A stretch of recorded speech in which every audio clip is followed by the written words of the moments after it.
All right, y'all. Real talk for a second. If life hit you with a steel chair tomorrow, would your family be protected? Let me put you on to Manika. She's a licensed life insurance agent with Symmetry Financial Group. And for the past 3 years, she's been helping people, families, individuals, small business owners get the coverage they need without breaking the bank. Whether it's term life, your title defense against debt, whole life, the undisputed championship of lifelong protection, or final expense, which she playfully calls the Undertaker policy, Manika's got your back. You don't need a medical exam for a lot of these policies, even if you have health conditions. And the best part, you could get covered within the week. She's licensed in Georgia, Virginia, Maryland, DC, and Ohio, and her consultations only take 15 minutes. Go to lifeinsurancemadeeasy.card.co. That's lifeinsurancemadeeasy.card.co. There's a short form to fill out, and Manika will personally get back to you the same day. So if you're ready to protect what matters, step in the ring and get covered like a champ. This is WWE superstar Drew McIntyre, and you're listening to the WWE Podcast. The champ is the one that everybody wants, me. Becky Lynch is going to WrestleMania. Claymore! Austin 316 says I just whipped your ass. This is my iron. You're going to acknowledge me. Welcome, everyone, to the Mailbag here on Friday, April 11th, 2025. Sorry, I got in the time machine for a minute. As we are 1 week away from WrestleMania. Oh, my God. It's here. 1 week, one more build, one more week of build, and then we can all sit back and enjoy 2 nights of pure wrestling joy. Hopefully that is a good presentation, because it's WrestleMania and our expectations are through the roof. A lot of disappointments heading to this WrestleMania. A lot of weird just detours and injuries. The Rock in and out. He's in, he's out, he's out, he's in, now he's out. You don't know where he is, and he's going to have a match. Now he's not going to have a match. But you know he's going to be involved in the main event. Interference. It's been a strange ride. Yeah, I mean, you got Tiffany Stratton and Charlotte on the other side of things that have been having, depending on how you look at it, either disastrous promos or ones that have piqued your interest because they've gone off script, quote unquote. You have, of course, the Kevin Owens injury that has thrown Randy Orton's career, or not his career, but his WrestleMania match in jeopardy. We'll probably find out more tonight on SmackDown. And there's a lot. You've got Bianca getting booed. She's organically turning heel. And the only reason, as I said, the only reason that can be is because of her skin color. I mean, there's just no other reason. The fans, after they supported her for the last 5 years, decided out of nowhere, all the European countries, and last week, Minneapolis, Minnesota, all of them have collectively decided to turn racist. There's no other explanation, no other rational one anyway that I can think of other than racism. We have that. We've got, of course, the Intercontinental Championship Fatal 4-Way, the United States Championship. We've got Drew McIntyre in a match with Damian Priest. I had kind of forgotten about that because this program has been largely forgettable for WrestleMania. This could happen at a main event of any Raw or SmackDown. One that I think is going to be quickly forgotten. No disrespect to Damian, but Drew deserved better this year, given all he's accomplished this past year. He's deserved a main event. He deserves a title opportunity. I think he should have faced Cody, myself. But we've got a lot of interest here. We've got a lot of interest, a lot of potential returns. You've got Rusev hanging out there. Where the hell's Alexa Bliss? Where's the Wyatt Six? They've just fallen off the face of the earth. We've got a potential, although extremely unlikely, Brock Lesnar return. We've got a lot out there. Austin. So it's a weird WrestleMania, and I've used that word for weeks and weeks and weeks, but it's just the only word that is accurately describing the build to this WrestleMania. Is just weird. It's strange. So we've got that, and of course, guys, live show. We've got a live show coming to you this Sunday night, Eastern Standard Time, 9:30 Eastern Standard Time. And how you get to that is I'll put a link on my X. I'm going to be putting it out probably by the time you hear this. There'll be a link out on X. and it'll be for 9:30. Again, this is not a Blog Talk Radio where you actually use your phone to dial in a number. You can use your phone, but it's a link. So it's all internet, like VoIP, right? So you can just click the link, get into the show, and it can connect you electronically. It's kind of like Twitter or X Spaces, where it's just a virtual chat room that uses internet connection. It doesn't use a call, a phone number. So there's no phone number to call in. You just click the link and you can chat live during the show on Riverside, which is the platform I'm using, Riverside FM. And it'll be posted and streamed on my Facebook page. It'll be streamed on YouTube. It's going to be live really anywhere that you're able to click the link as well. So check that out. Check my Twitter feed, wrestling_audio. That's going to be posted soon. Also, those of you who are on Patreon, I put the link in a separate post. So you have that available to you. And hell, I may even put it in the notes of this show. So if you don't have X, it'll be available that really everywhere it can be. So first live show in a while, and I'm going to continue to do them as long as they're successful. If I have nobody join me, well, I'll just stream by myself. That's cool. I've had shows before where I've done that, and I've just been embarrassed by myself sitting there, and it's all good. So it really is dependent on you guys, though. If you do want live shows, you don't have to participate. You can just be a listener, a fly on the wall if you'd like, and check it out, because it'll be the first live show I've done on Riverside FM first time ever, I think. So also a good time to join Patreon, because you get an ad-free experience for everything. Head on over to patreon.com/WWE podcast and go ad-free, as well as on Spotify. That's an ad-free experience as well if you go to the ad-free link. Okay, so let's get to the emails, voicemails. It's time for you guys to chat and talk and hear what you have to say. So where do I go? I'm going to go... Where is it? I know I just saw it. I just saw this. Let's go to Scotty first. Then DJ, you're on deck. Scotty says, this is the main event once again. I'm hoping you're having a good day. So watching the whole rivalry between Gunther and Jay, it reminds me of the same situation that happened last year at WrestleMania between Gunther and Sammy. Sammy was the underdog, saying that everyone thinks he can't beat Gunther. He was doubting himself as well until Chad Gable helped him. Seems more like a rinse and repeat. But I'm glad Jay's finally showing improvement in this story, and hopefully it continues next Monday. One more thing is, I don't think we can have Randy Orton not be in WrestleMania. So my suggestion would be to add him in the U.S. title match, or have him wrestle solo, since he doesn't have a match either. Or use him to help Cody against John Cena once other wrestlers get involved in the match, because you know that's going to happen. That's it for me. Let me know what you think. No yeet. Cool. Thanks, Scotty. Thank you for drawing that comparison to Gunther and Sammy.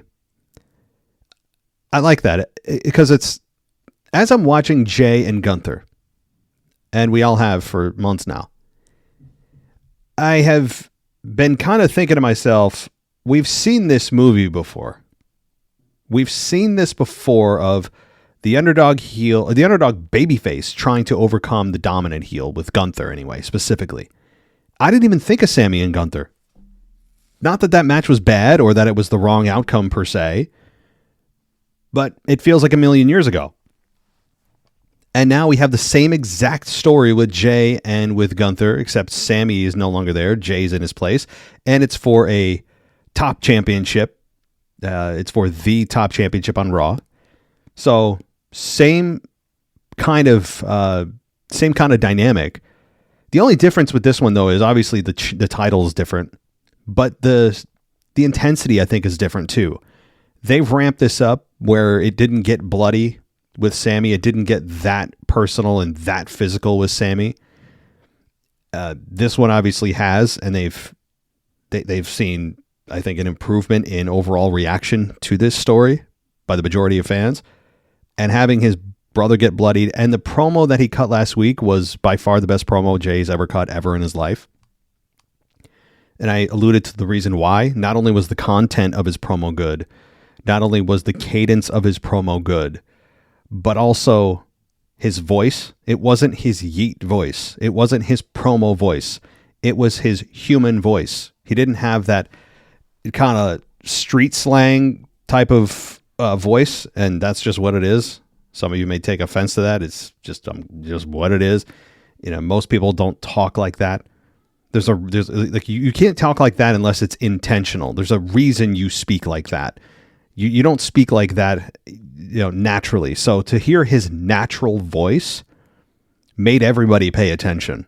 You heard the crowd just go quiet when he was talking like that because everyone wanted to hear what he had to say. It was like a different person speaking. So I'm not asking for him to do that all the time. That's fine. He has his promo voice that he uses, and it is what it is. But I'm glad that there was that change, that subtle change. It made everybody pay attention, and of course the content was really good. So now, as far as your suggestion, Randy Orton not in WrestleMania, well, he's going to be in WrestleMania. You're not going to have Randy, or a talent like that, who's still able to perform at the level he can, not participate in WrestleMania 41. It's just, yeah, of course, he's going to be involved. I think he'll have a match.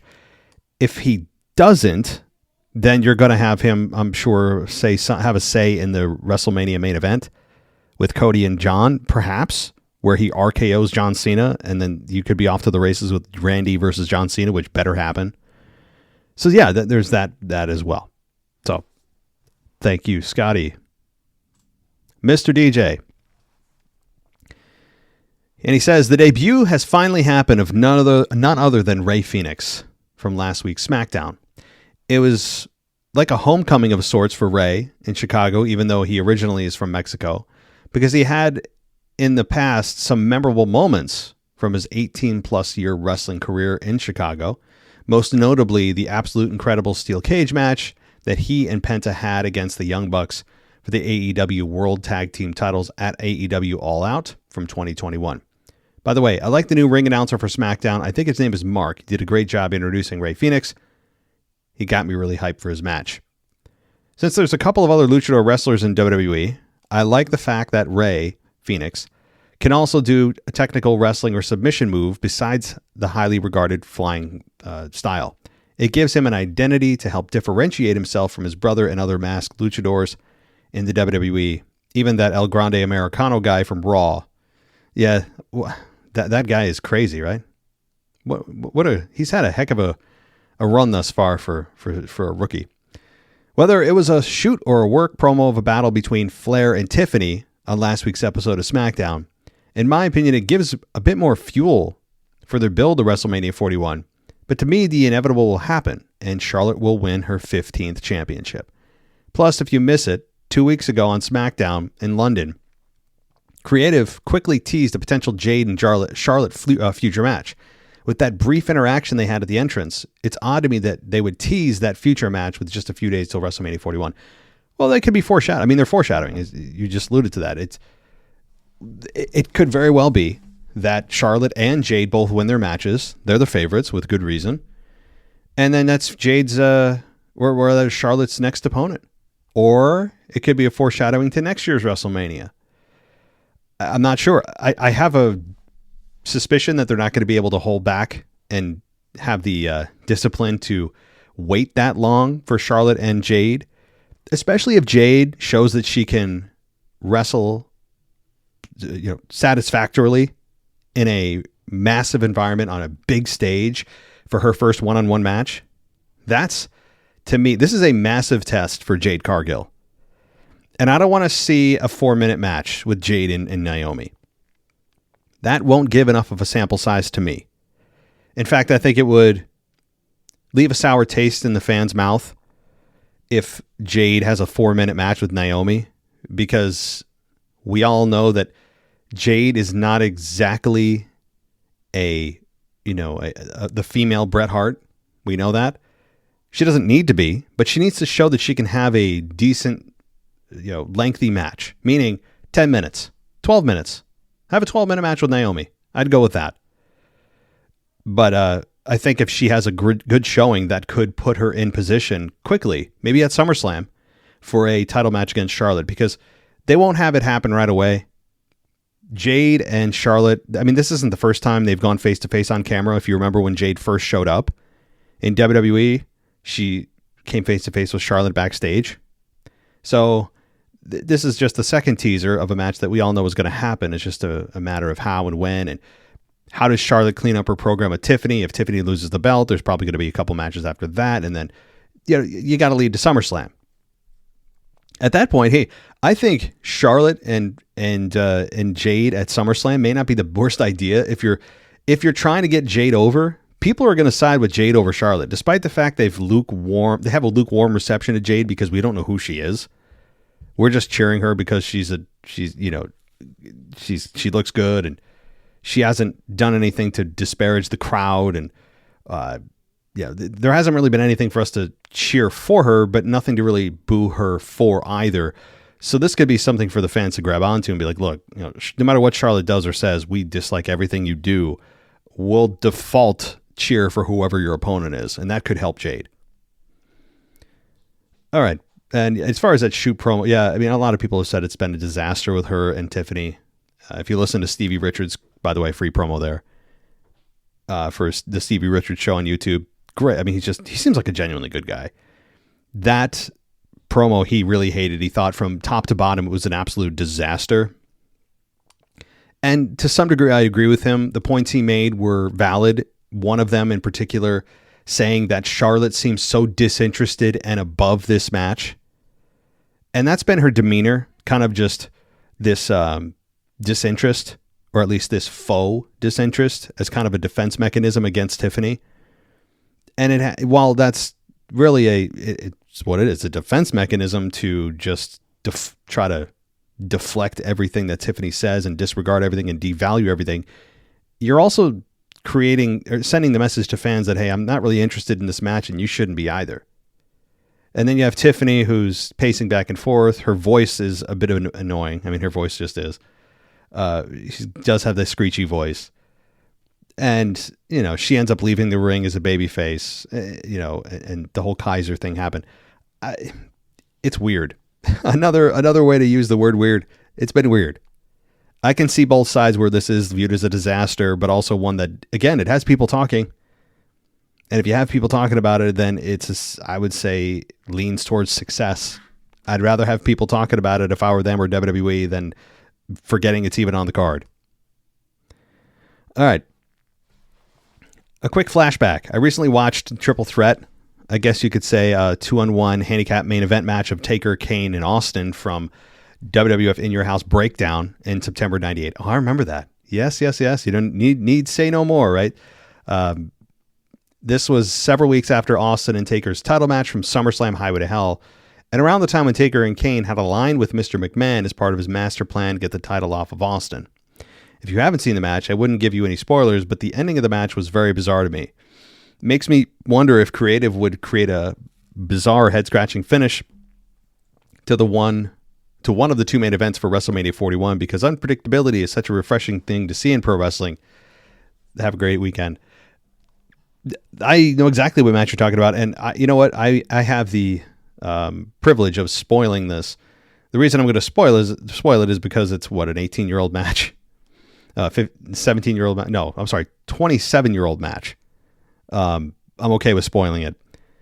The ending of that match of the Breakdown 1998 with Undertaker, Kane, and Austin, that was essentially a handicap match where McMahon said that Kane can't pin the Undertaker to win and Undertaker can't, or Kane, and vice versa. There we go.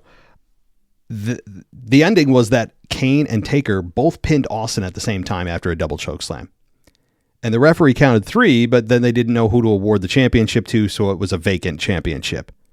That's the way that ended, where it's like, okay, Austin's no longer the champion because he was pinned, but now we don't know who to give the belt to because both guys pinned him.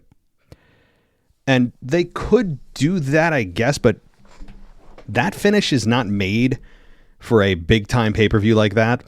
That would, to me, show the creative's gutless.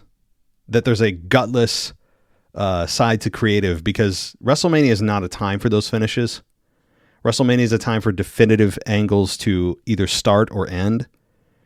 And it's not a time for schmaz finishes. You talk about everybody coming there. Imagine you pay thousands of dollars, and most people are, in plural, spending thousands to go, airfare, tickets to the event or both events, both nights, merch, food, hotel, you wrap that all together and you're going to go there to see a schmaz main event finish like this. That would be a horrible idea by WWE. There's no reason to do it. I don't care what they think they have in the payoff. This is the time for the payoff.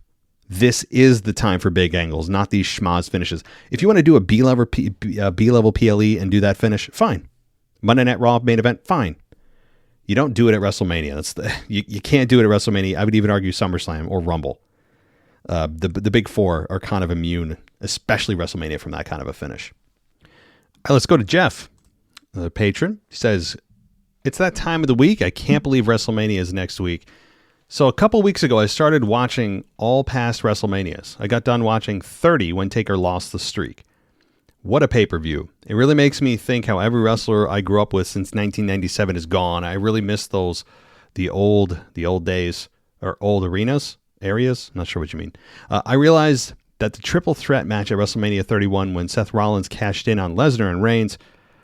Moving to this year, I wanted to talk about what I think could happen in the triple threat.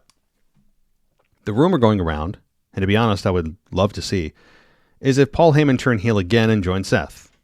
Out of all three of the men in that match, Rollins is the only one I feel could benefit from Heyman in his corner.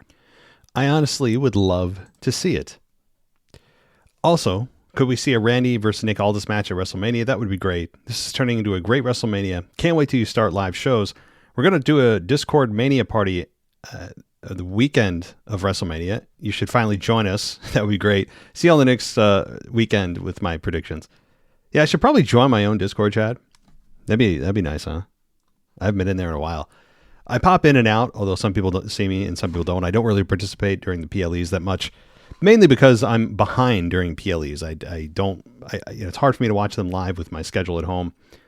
But yeah, maybe I'll actually join my own damn Discord.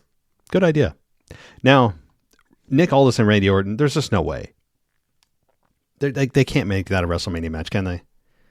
I actually would not want to see that. I'd accept it because it's WrestleMania, and you have Randy Orton on the card, but there's a better use for WrestleMania and Randy Orton than that, I think. And Paul Heyman turning heel and joining Seth, that is the general consensus that would be the most interesting outcome. But then what? So he gets the services of Paul Heyman, which would be fun, and it's the most interesting out of all three options of who Paul Heyman walks out with. But I can't believe that that's the payoff. That's really what we're talking about here. Who walks out with Paul Heyman? That's the payoff. That's what's on the line. Do you know what I mean? I'm not trying to, well, no, I am trying to downplay it. I'm not going to give WWE credit where it's due because right now, I think that it's a missed opportunity for what could be on the line here. At least a title shot, for God's sakes. And instead, it's who's Paul Heyman going to walk out with? That's literally the whole story. That's it. That's all everyone's talking about. Oh, my favor, your favor. Oh, wait, Paul Heyman, is he sad? Is he happy? Is he scared? Well, literally the whole thing is about Paul Heyman. And it shouldn't be. As talented as Paul Heyman is, it shouldn't be about a 65-year-old manager. That's not what should be talked about here. I don't care. Honestly, any one of the three that if they want to turn somebody heel, nothing would surprise me here. There's not really a whole lot they could do outside of random interference for this. Like some big star comes in and has a say. Like I said, Brock Lesnar, outside of that coming in or him coming in, this is kind of a boring stipulation match. Now, Jeff, if you're excited about it, more power to you. I'm not excited about it from a who wins perspective because I really don't care. I don't. There's nothing here that makes me go, oh, wow, I hope Seth wins because I want him to win this, or Roman to win so he wins this, or Punk to win. Since Paul Heyman is really the only thing that's on the line, and he's really not what's on the line because Punk, he could turn on Punk, and it's not like the winner gets automatically the services of Paul Heyman. I guess that's the implied reward for this match. I can't believe that's all that's on the line here, is the implication that you're going to get Paul Heyman to turn, and by association, who he aligns with will also turn. That's it. It's, again, three big stars. You'll have a good match. That's great. But the fact that there's no actual tangible reward for these three big stars at this stage in the main event, nothing on the line, it's unacceptable. It's inexcusable. They can't come up with anything?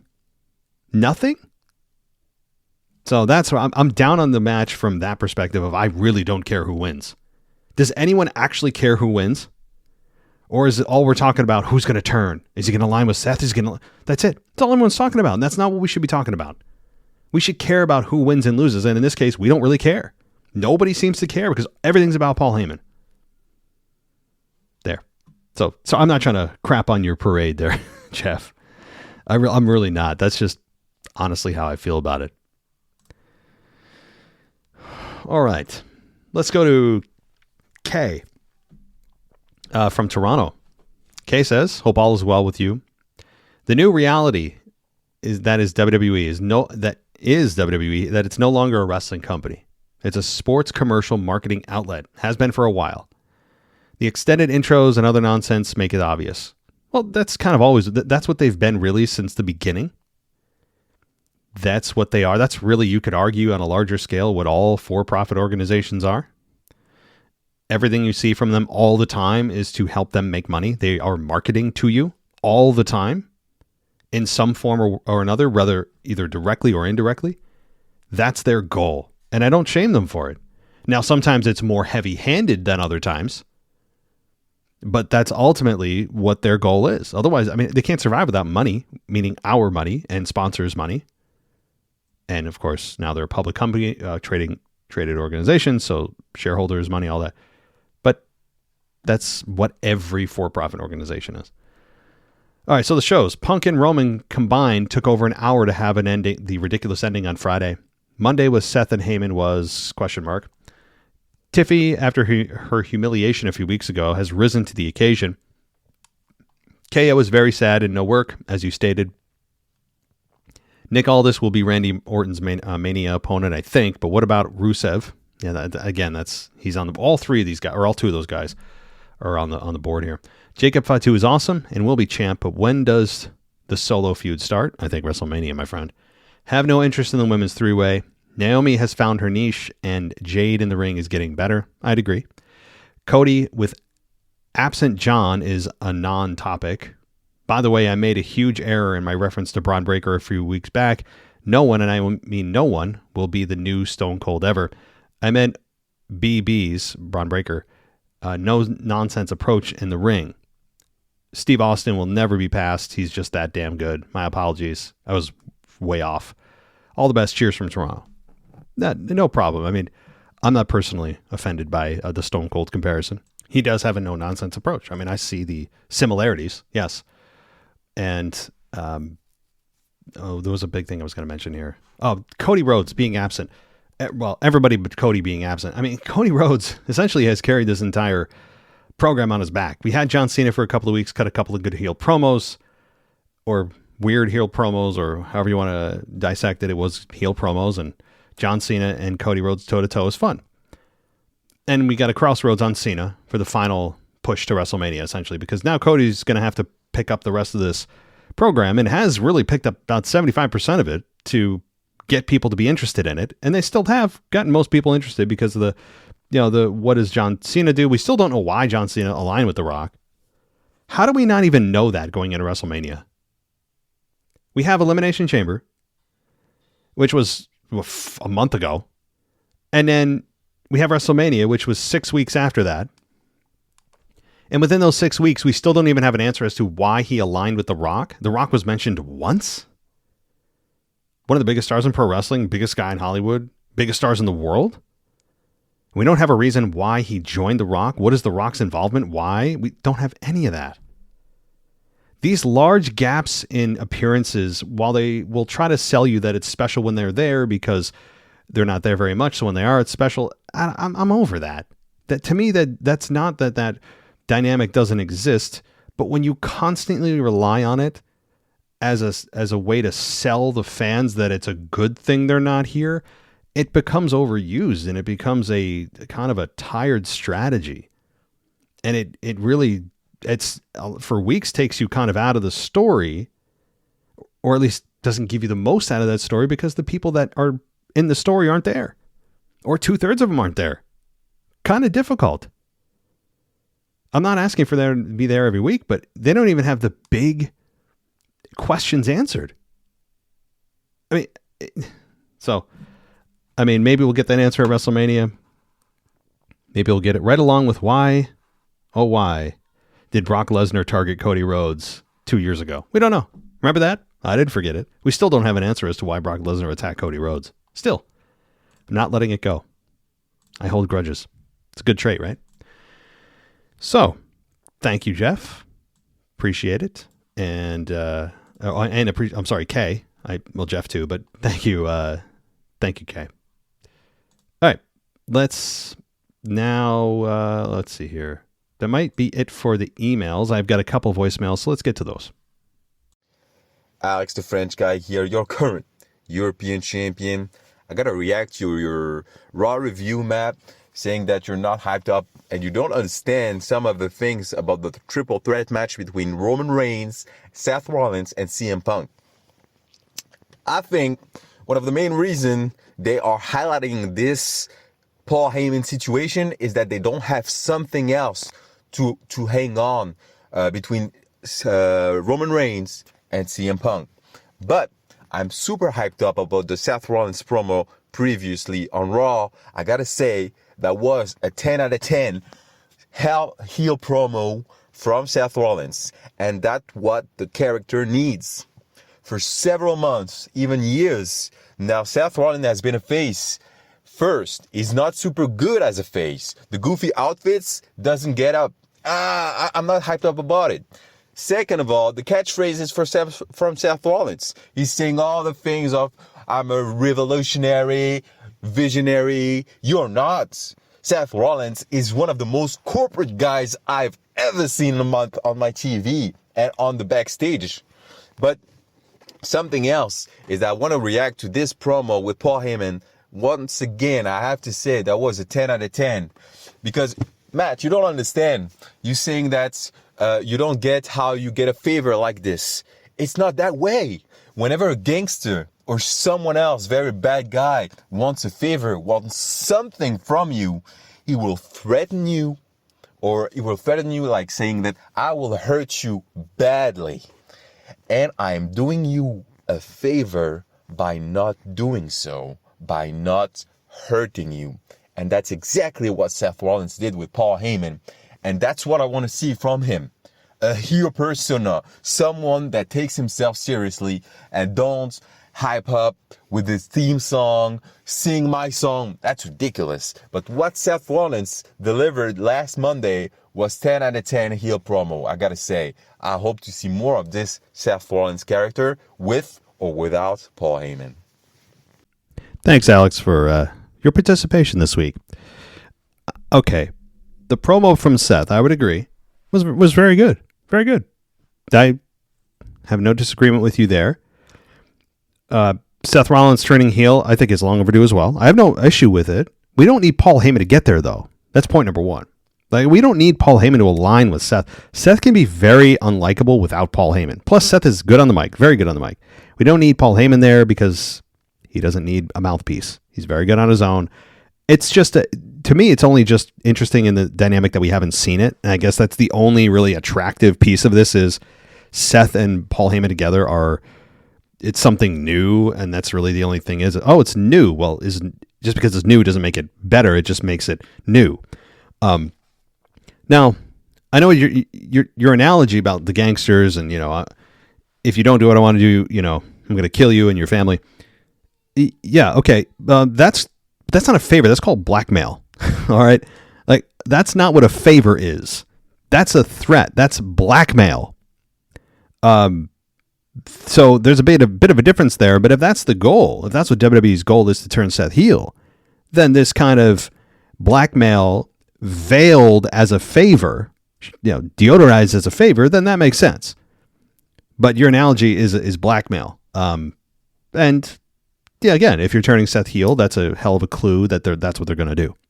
So, thank you, my friend. Let's get to our next one. This is DJ Kuzmo back at it again on your Mailbag show. Record you live on a Wednesday morning, and you know what time it is. It's time to say his name and he appears. I believe in Joe Hendry. I believe in Joe Hendry. That's right, folks. Joe Hendry is his name. As I take it to my 39th episode of the Joe Hendry Report, and like always, coming to you live from an undisclosed location. Now let's take it to a TV taping of TNA Pro Wrestling, as this episode of TNA Pro Wrestling was focusing on who will be Joe Hendry's next opponent as we get ready for TNA Rebellion. That'll be happening on April 27th, live from Los Angeles, California. We open up the show with Joe Hendry sitting at ringside observing the matchup of Elijah versus the self-proclaimed king of TNA, Mr. Frankie Kazarian.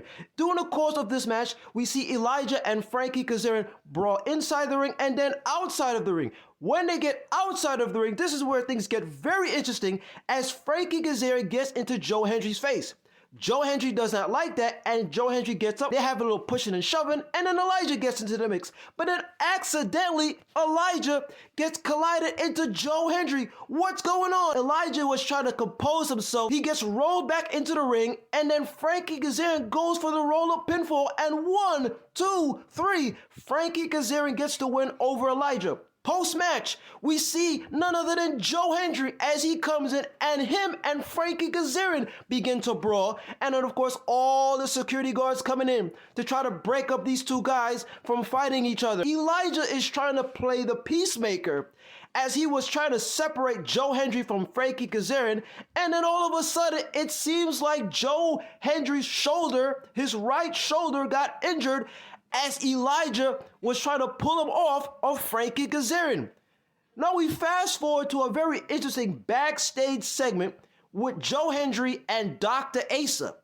Dr. Asa is mentioning to Joe Hendry that he's injured, and we need to get to the hospital so that we can see an x-ray. By the way, I love these injury angles. Anyway, Joe Hendry says no. He says, I don't want to go to the hospital. I can handle this injury. I can handle the situation. We continue to get this back and forth with Dr. Asa and Joe Hendry. We still don't know who will be Joe Hendry's opponent for TNA Rebellion.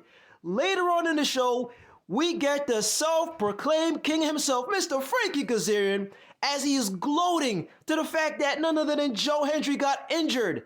And will he be 100% to face, I guess you could say, Frankie Kazarian at TNA Rebellion?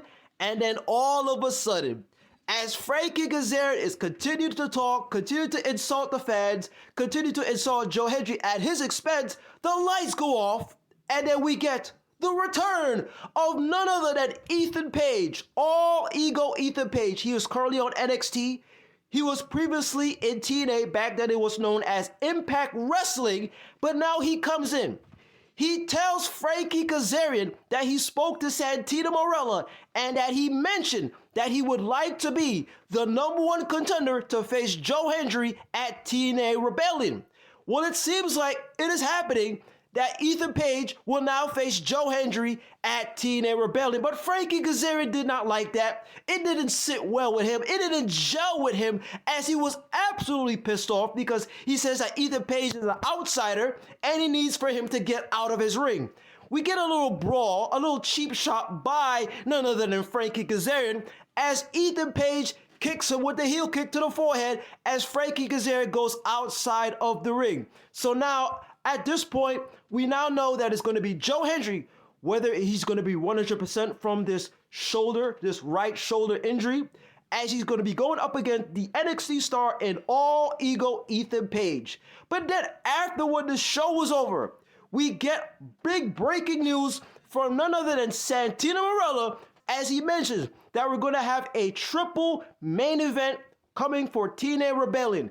And one of the matches in this main event is going to be Joe Hendry versus Ethan Page. But wait a minute, Santino added Frankie Kazarian to this championship match, so now it's a triple threat. And since Frankie Kazarian has the Call Your Gauntlet trophy, which is, I guess you could say, similar to the Money in the Bank contract, where he could cash in his opportunity to become a future world champion, it has also become a Call Your Gauntlet match for Frankie Kazarian, forcing him to exercise his right to now get into this championship opportunity to possibly become the new TNA World Champion, we're going to have this triple threat. At TNA Rebellion, the main event, Joe Hendry versus All Ego Ethan Page versus the self-proclaimed king of TNA, none other than Frankie Kazarian. So as I close it off here, always remember to believe, say his name, always remember the words that Joe Hendry says, anytime, any place, and any show. And most importantly, as we continue this road to WrestleMania, always remember to do this. Wave your hands from side to side and say, oh, I believe in Joe Hendry. Joe Hendry is so prestigious. Once again, this is your guy, DJ Kuzmo. Have a blessed week. Be kind to one another. Stay safe, my friends. Believe and peace. Thanks, DJ. Always interesting to hear what's going on with Mr. Say his name and he shall appear, Joe Hendry, because I think we're finally going to see him on a full-time basis debut in WWE. Now, again, we've seen teases of it, NXT, Rumble, but it's time for him to come to WWE and make a full-time appearance. It could happen at WrestleMania, but he does seem slated for a night after WrestleMania kind of debut, and it's great to hear him what he's doing, Frankie Kazarian and all the rest over in TNA, and it's fun. It's fun, and I appreciate the updates, and I think you're drawing a lot of people over there to check out what a future WWE star is doing and what they can expect perhaps in WWE when he gets to the main roster. So I appreciate it, DJ, and hope you're hyped. Hope you're hyped for WrestleMania. We've got a week. All right, one more voicemail. Let's go. Hey, it's Kyle from Baltimore. I wanted to talk about the situation with the IC title match situation. I feel like it's really cool that they are having Balor's in a feature match finally, and it seems relevant now. Finally, seems like, and we're glad he's now in this mix of being positioned where he is. Penta, same thing. That's cool to see his rise. And he's got a great name for himself after debuting on Raw, and should be a good match itself. Also, people are thinking Dominic should win, which he might, which I don't know, I'm not a fan of that, but it's what it is. But in terms of Penta moving forward, what is he going to end up doing moving forward? Who's going to be feeding with? That will be, is it going to be Breaker and Breaker and Balor moving forward, heading into like the spring and summer for Penta, because I want to see him in the mix of that situation, though he has been for a while now. But that going to continue on heading into the spring and summer? I would hope so, and I think it will. So, but it's cool that he's going to get this moment at WrestleMania itself after debuting on WWE this year. So, and first I'm seeing him in action too since he debuted. So yeah, I think it's cool that this match is happening, and looking forward to seeing what's next for Penta in particular moving forward after this, and see what he's going to end up doing for the rest of this year. And he probably will be IC champion. Maybe not WrestleMania, maybe like Mania Big or SummerSlam. So, but that's my thoughts. But that's it. There's no call. Bye. Kyle, I'm glad you brought up the Intercontinental title match, the Fatal 4-Way. It's a match that a lot of us aren't paying too much attention to, and I think Michael Cole alluded to this last week and said, don't sleep on this match. It doesn't get a ton of attention. It's not what most people are talking about, but I think this match is going to be a sleeper match. And if given enough time, they could easily tear the house down. Now, what's interesting also about this match, not just that it's under promoted, every single guy in this match you can make a strong case for to win the title. Every single one. There isn't one that really is weaker than the other. Usually there's two of the competitors that you could write off, right away. Minimum one, you can just go, okay, well, that guy's just there to take the pinfall. Even Dom could win the match because, sure, he's not the strongest guy, but he's an opportunist. It would also further tension with Finn and Dom. Finn could win it, and then Dom could turn on Finn. You could have Penta win it and continue his momentum that he's had since coming to WWE. You could easily have Braun Breaker retain, and all of them would make sense. There isn't a single guy that doesn't make sense, that you couldn't create a story with.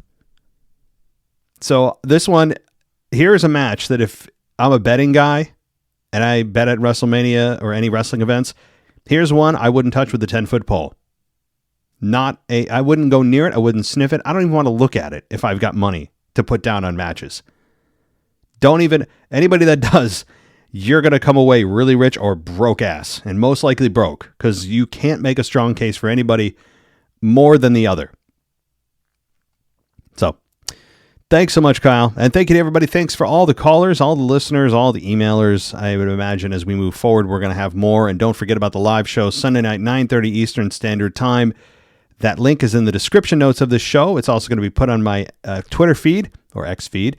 It's also on Patreon. If you're on Patreon, I put a post about it directly in, I think it was yesterday. Yesterday I might have put it up, and it's in the title. You can click on it right there. It's using internet, not your phone, so you can still use any device you have. It's just not a dial-in number. So it should be a lot of fun. It should be fun to do the weekend review and hear from you guys. I'm considering making it video, and the reason is I should get into video. I am missing a whole market of video, and I'm a fool if I don't. So, yeah, that'll do it. Thank you, everybody, for joining us here. You want to go ad-free? Patreon's the place to go, patreon.com/WWE Podcast. Thank you, guys, and I'll talk to you on Sunday for the live show. Till then, take care. Thanks for listening to the WWE Podcast. Don't forget to subscribe on your favorite podcast app so you don't miss a show, or head to WWEpodcast.com. And for all of these shows ad-free, head over to patreon.com/WWE Podcast. Until then, we'll see you next time.